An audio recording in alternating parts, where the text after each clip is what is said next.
warahmatullahi wabarakatuh. Selamat siang, Pak. Waalaikumsalam. Iya, ada apa nak? Ada yang Bapak bisa bantu? Mohon maaf, Pak, sebelumnya. Apakah saya mengganggu waktu Bapak? Oh, tidak sama sekali. Di sini Bapak ini memang menerima siapapun yang ingin berkonsultasi dengan Bapak. Oke, baik. Terima kasih, Pak. Jadi, kedatangan saya kemari karena saya ingin bercerita tentang ada gangguan dengan masalah belajar saya, Pak. Oh iya iya. Baik, sebelumnya ini dengan siapa ya? Jadi, nama saya Nurdian M, Pak. Oh, dengan Nurdian ini.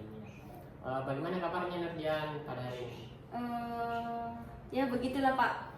Oh, gitu ya. Semoga baik saja. Nah, sebelumnya Bapak ingin bertanya, sebelumnya Nurdian pernah masuk dengan Bapak untuk melakukan konseling? Belum pernah, Pak. Oh iya, belum pernah ya. Jadi Bapak jelaskan dulu proses konseling yang akan kita lakukan. Nah, jadi proses konseling ini adalah pemberian bantuan di mana sekiranya kedepannya Bapak sebagai konselor dapat memberikan solusi atau membantu Nurdian M untuk menemukan solusi apa yang Nurdian M dapat ambil ke depannya terkait dengan permasalahan belajar yang sudah dijelaskan tadi. Nah,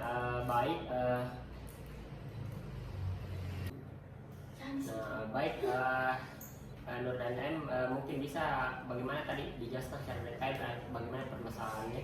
Sebenarnya, Pak, saya mau cerita, Pak, tapi saya takut apabila saya cerita dengan Bapak banyak yang tahu rahasia saya, Pak. Jadi perlu Nurdian M ketahui bahwa dalam konseling itu ada yang namanya asas kerahasiaan.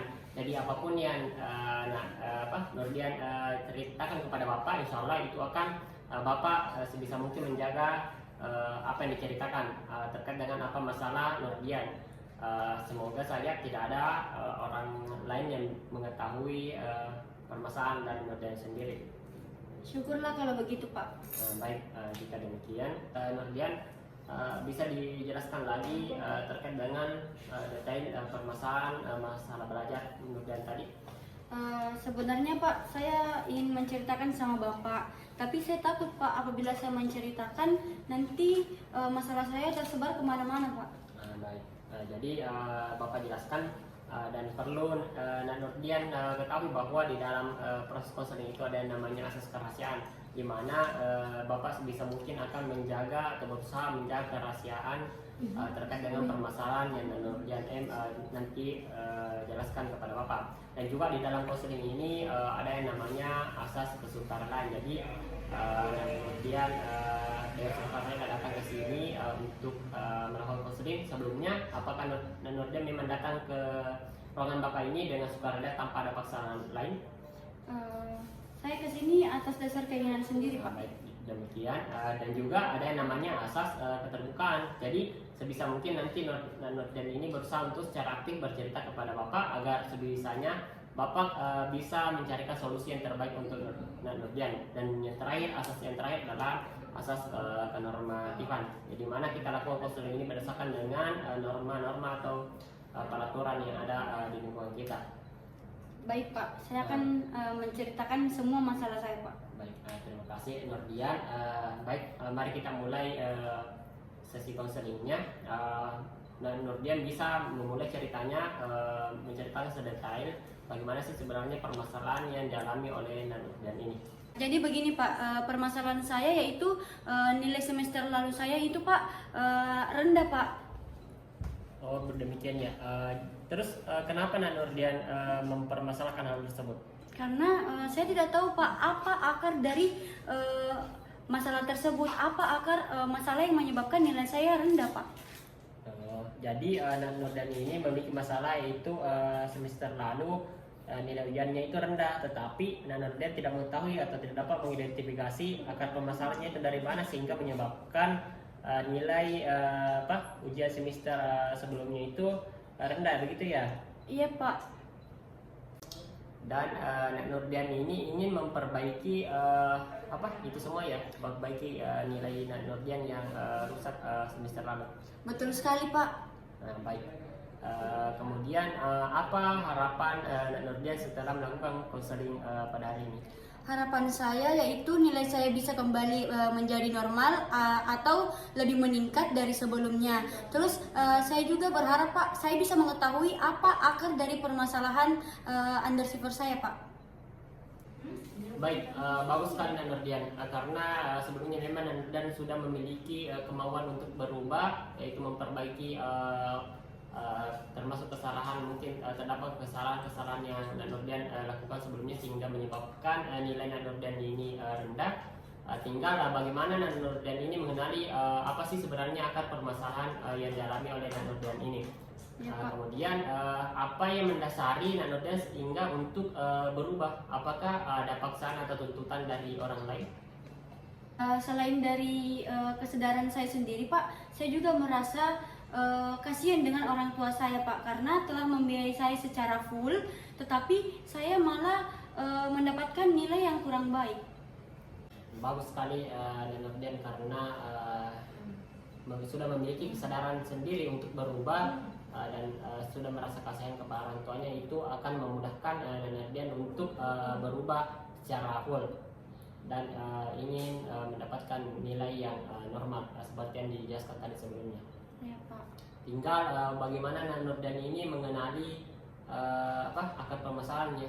Jadi intinya permasalahan Nak Nurdian ini adalah nilai semester lalu yang rendah dan tidak mengetahui atau tidak bisa menganalisis apa sih yang sebenarnya pada diri saya yang salah sehingga menyebabkan nilai ujian saya itu rendah gitu ya.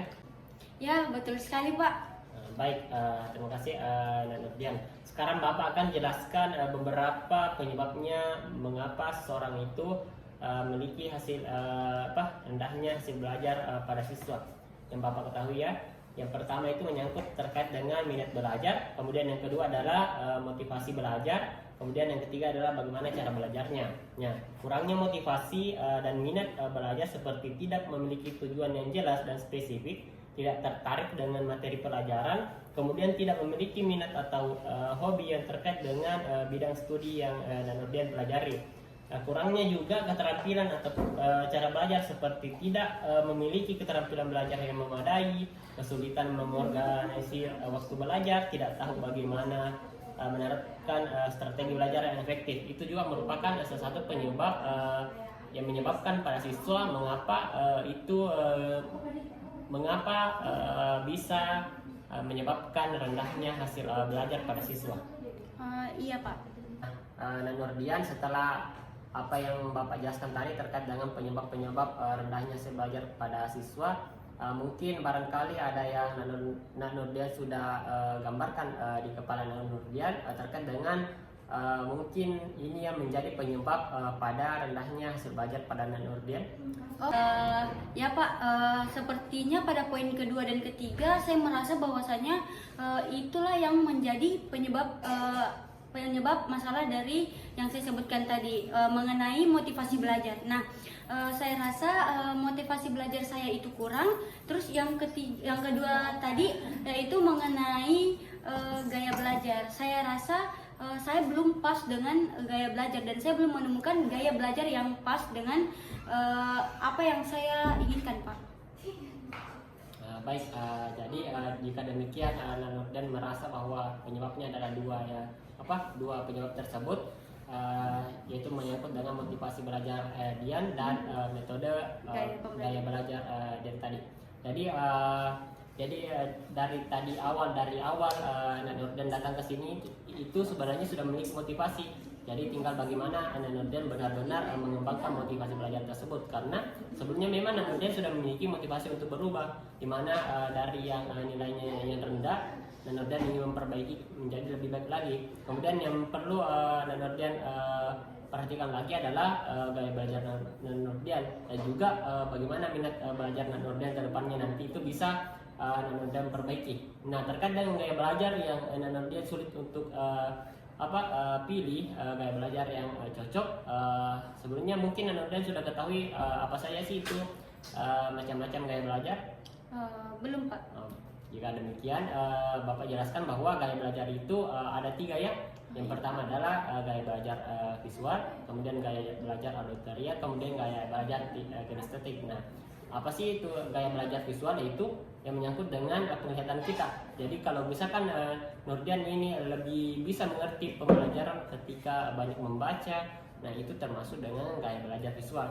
Jadi Nurdian bisa mencoba hal tersebut. Jika merasa cocok, nah Nurdian bisa lebih tingkatkan lagi, karena itu akan merupakan metode belajar yang cocok untuk Nurdian.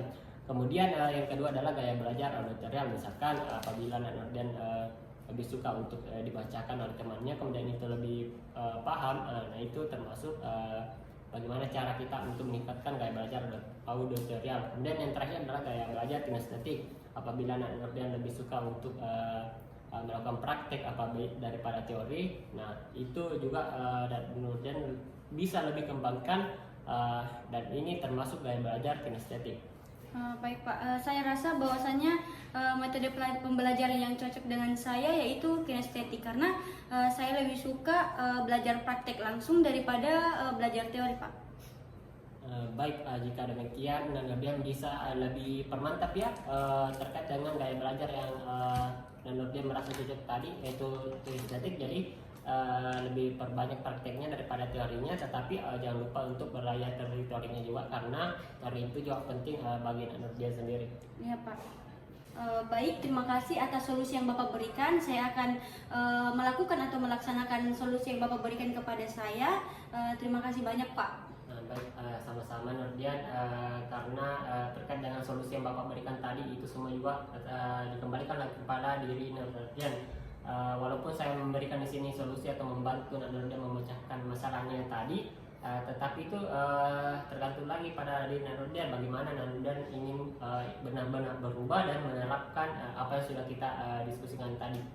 Dan jika demikian, karena Nurdian memang sudah merasa mempunyai solusi, kita akhiri sesi konseling pada hari ini. Jika masih ada yang ingin ditanyakan, Nurdian bisa menghubungi saya langsung atau langsung datang ke ruangan Bapak ini. Baik Pak, terima kasih banyak Pak. Saya pamit dulu ya Pak.